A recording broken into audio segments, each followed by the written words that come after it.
pijer ngincangake alis. Rene diwaca, ndak terane aku nyatut duitmu. Aku tak rasa melu maca ora rung ya ora oman kowe kok. Ya iki sing isor dhewe iki. Isor dhewe. Dibaca aku Saking Pak Tumiono kirim 2 juta kagem Pak Seno 1 juta. Tatin 500.000 lan Mbak aku ora weruh iki. Mbak Ayu 500.000. Sehono wedi sak tenggok. Lah, oh ora ono jenenge Sehono lho. Iya, Mas. Ora ono. Aku jenengmu ora ono. Ora ono iki piye, Mbak? Pancen kowe iki lelembut kok. Aku mung maca ndek Pak Seno lho, berarti HP-ne kae sing ngapusi no. ya ora iso kok. Oh, wis dihapus jarene. Resminya namanya. Sisan bangane. Piro kuwi? 100. Ya, lumayan. Pak Tumiono kerep-kerep nggih. Denger aku mau sanggulan gelungan. Arek kowe sanggulan terus rupamu kaya apa wis jane? Apik. Nek sanggulan kaya bojone bokir kae lho. Kamu tak sihir dadi ayam ngono. Nek sanggulan kudu dikerok kuwi brengose. Sesuk tak keroke no. Ben awal sanggulan wae kok esuk. Sanggulan. Wis ora sanggo apa-apa sanggulan tok wis. Sing penting sanggulan. Isor ora nganggo. Nyatane sanggulan yo 500 kok. Tenan lek isi ora nganggo apa-apa ya. Tekate kemuli kloso. Wis pengen dikemuli kloso? Ya kayak Ayu. Wis pengen, Mbah. Wis pengen dikemuli kloso. Aku nek ijen wedi. Lah karepe? Kancani dong. Pak Seno mau minta konco ini. Oh, dongkolmu mlosot. Suwe-suwe sindane iki penyakit kabeh kok iki. Lah kowe ki ra ono kuwi iki ora duit sik kok mah kon kemul kloso. Dia dapat banyak sekali loh. Lah yo men kuwi bejarane Dede rezekine Dede. Kamu dapat apa, Mbah? Pasir. Ya ora apa-apa ya, Mbah, diterima-terimake. Nek iso diteri sak engkel kok. Waduh. Anggo ngopo? Anggo nanggul mburi. Mburi ngendi? Nggonku cedhak kali to. Ben ra banjiran. Ora wedine nggonku ra abang nek kene ireng tak oplos dadi kopi karo Indomelek.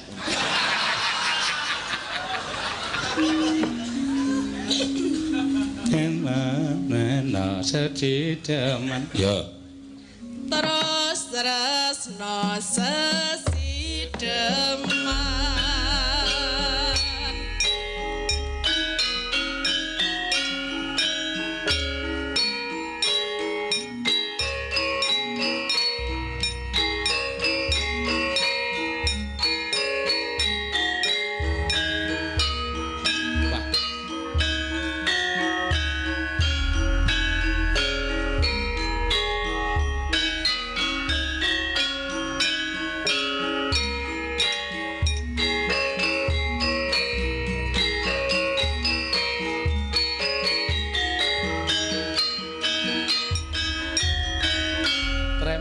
Iki Napa? Ana SMS nyusul. Pripun? Kagem saking Pak Tumiono kagem 1 juta kagem Pak Seno, Tatin 500, Mbak Ayu 500. Isor dhewe iki nyusul ki Sehono 500. Iya. Alhamdulillah, Mbah. Yes. Ora sida oleh wedi. Kuwi rasan-rasan arek gelungan kuwi 500. Apa menenek gelungan? Iya, Mbah. Ndak marahi timbil. Mas. Alhamdulillah rezeki. Seneng raja Mak ya, Mak. Muni piye? Sak penake dhewe. Diparingi sapa? Pak Limbo, Mas Seno. Saking Pak Tumio. Matur suwun Pak Tumio. Pak Tumiono. Pak Tumiono. Direktur Wijaya Karya. Alah wis ngerti. Wis ngerti gayamu lah. Nah, lah nek biasane nek rawuh, wah, sindan iki dolar kabeh. Oh, nendak malah yo do mumet malah. Ora iso. Ana sing ngantek rasa digunakake kok. Pangan renget. Ha iya. Rasa dinehke nek anu. Meso kelingan.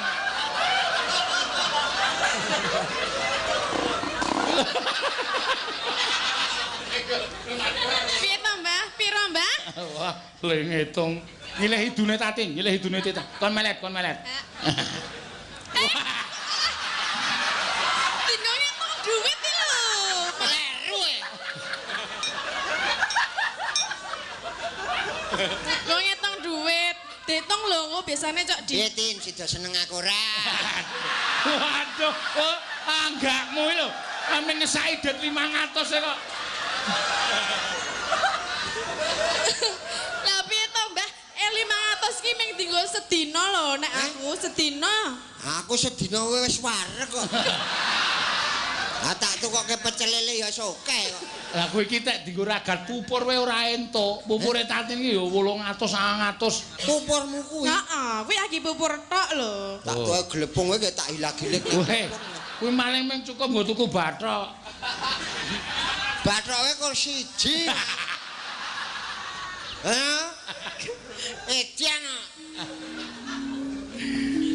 Ya tresna. Luwe batik. Monggo, ya. Nek suaraku elek mergo jenengan lho. Ana susulan meneh. Ora ono. Teneh tekor suwe-suwe aku. Pripun, Pak? Lho ana. Weh, halo. Apa kabar? Wah, iki sing rat kenyonono sing jenenge rejeki. Oh, kok ora nggowo apa-apa? Monggo, Mas. Ninggal iki, Mas. Oh, nggowo tas. Iki saking Ngasih mic. Ah, Nggih, Mik, pundi Pak. niki? Nggih. iki saking fan Sembung Batik niki Oh, ya. Sembung Batik. Batik. Niki dadi dereng dados rezekine jenengan. Oh, nek kula batik nu mboten Oh, seneng. mboten nggih. Senenge apa, Mbah? Seneng aku ki senenge kain sak bathike. Oh. Senenge. Kloso nggo bancaan, Mas. Pripun iki, Pak? Tekate mantrol wis trimo kok. Pripun niku kok dudal-udang mriki. Sampeyan ampun ngregeti lho.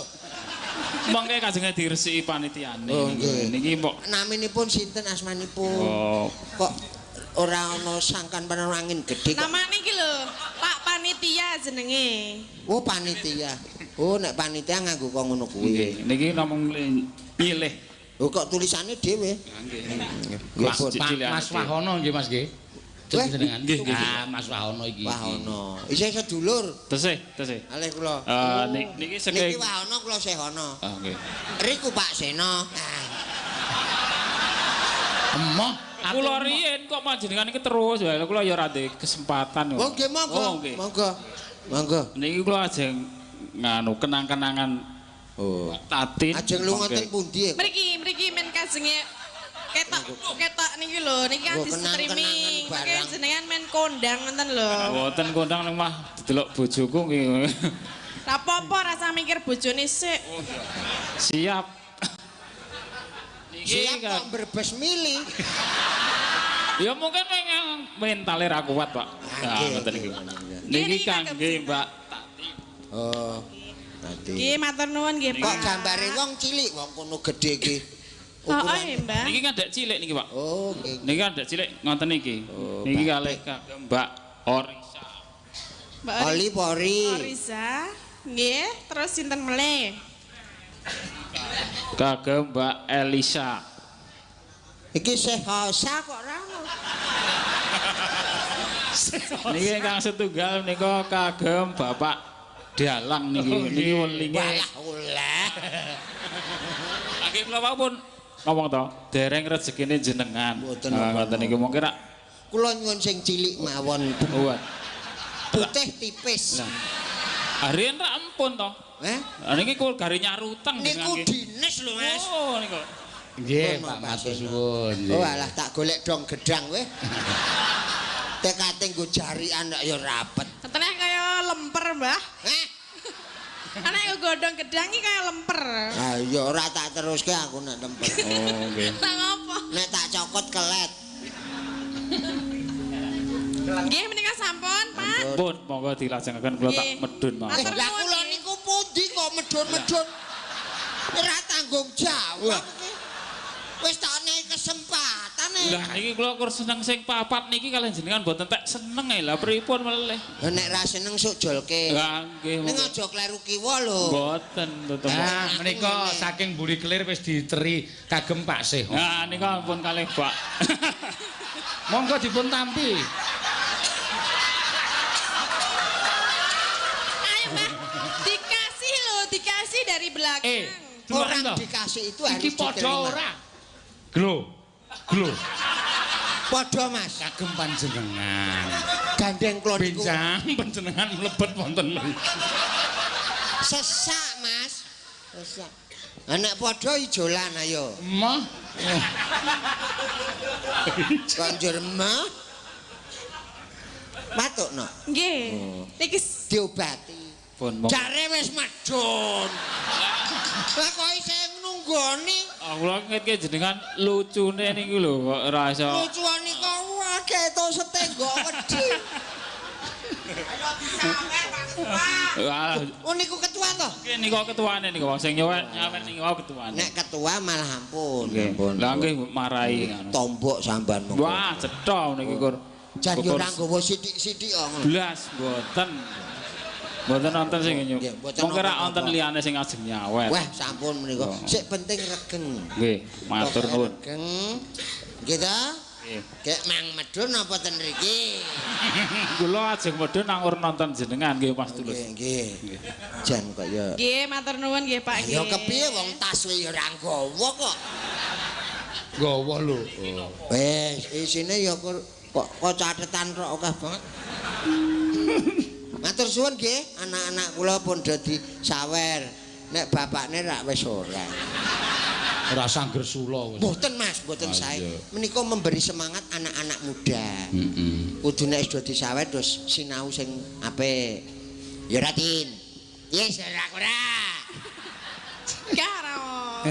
Ayo terus Ya, sik. terus sik yo. Luwe becik patenan timbang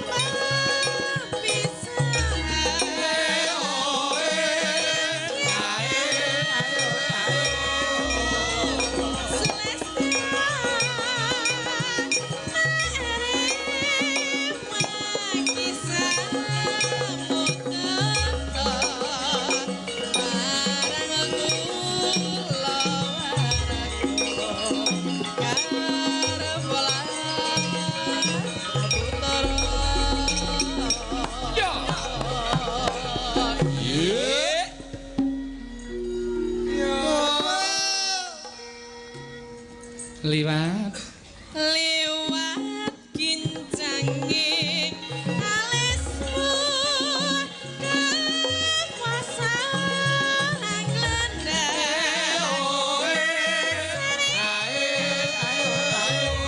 atiku nantian wos lingsir ya cemaku aku isi mampu lateni selamu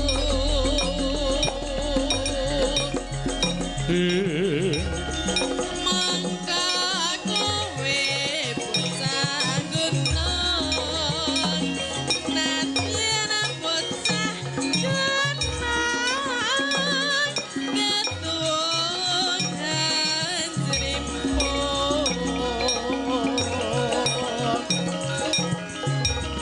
jiwa ragaku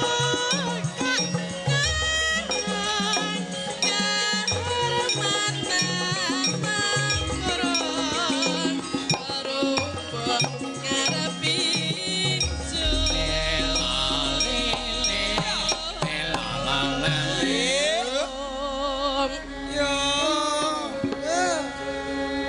Urip ana Urip. kutha gedhe. Urip. Urip ana kutha gede. Ngendi? Kutha gede. Ilate dilate. Apik ilate. Ampe. Ilate sapa? Ilatmu, Nduk. Aku ora melet-melet lho. Eh? Kok ngerti ilatku? Ora sadar kowe malah dhewe. Ya terus ke. Urip ana kutha gedhe kowe tak tekoke urip ana kutha gedhe kowe tak tekoke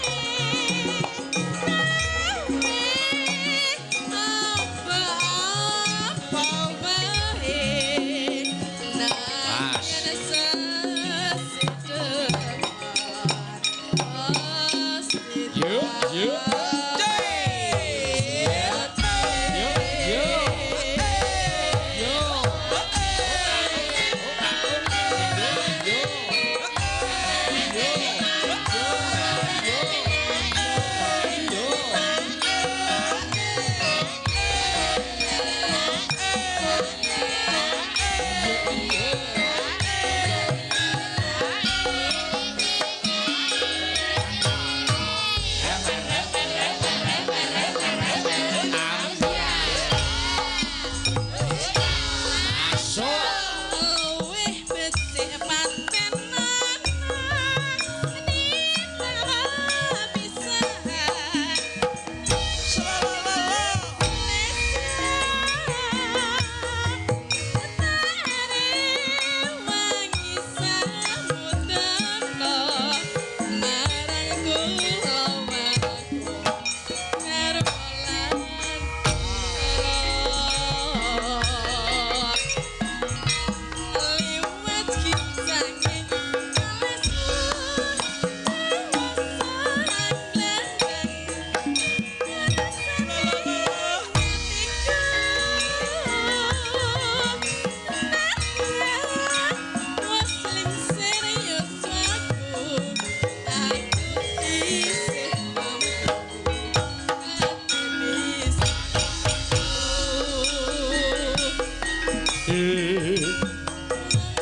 apa wae aten sedem pas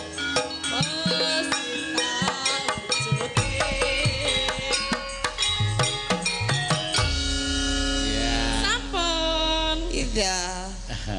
Urip nang kutha gedhe. Nggih, wah. Oh nek perot tenan kapok lho. Oh, wah. Aku kira tau nekke pirote asline wis perot kok. Perong kowe disekeng jejeke. Disekeng iki diapake to? Dicicet. Dicicet yo ora ngerti. Oh, ya ngerti kok ya. Anjir, Mas. Ya. Mau Mbak Tatin. Mbak Tatin. Ya, digolekke jodoh sing sehono marai stroke. Iya. Sapa? Ayo Elisa, yo Kudune digolekke sing suwe semak.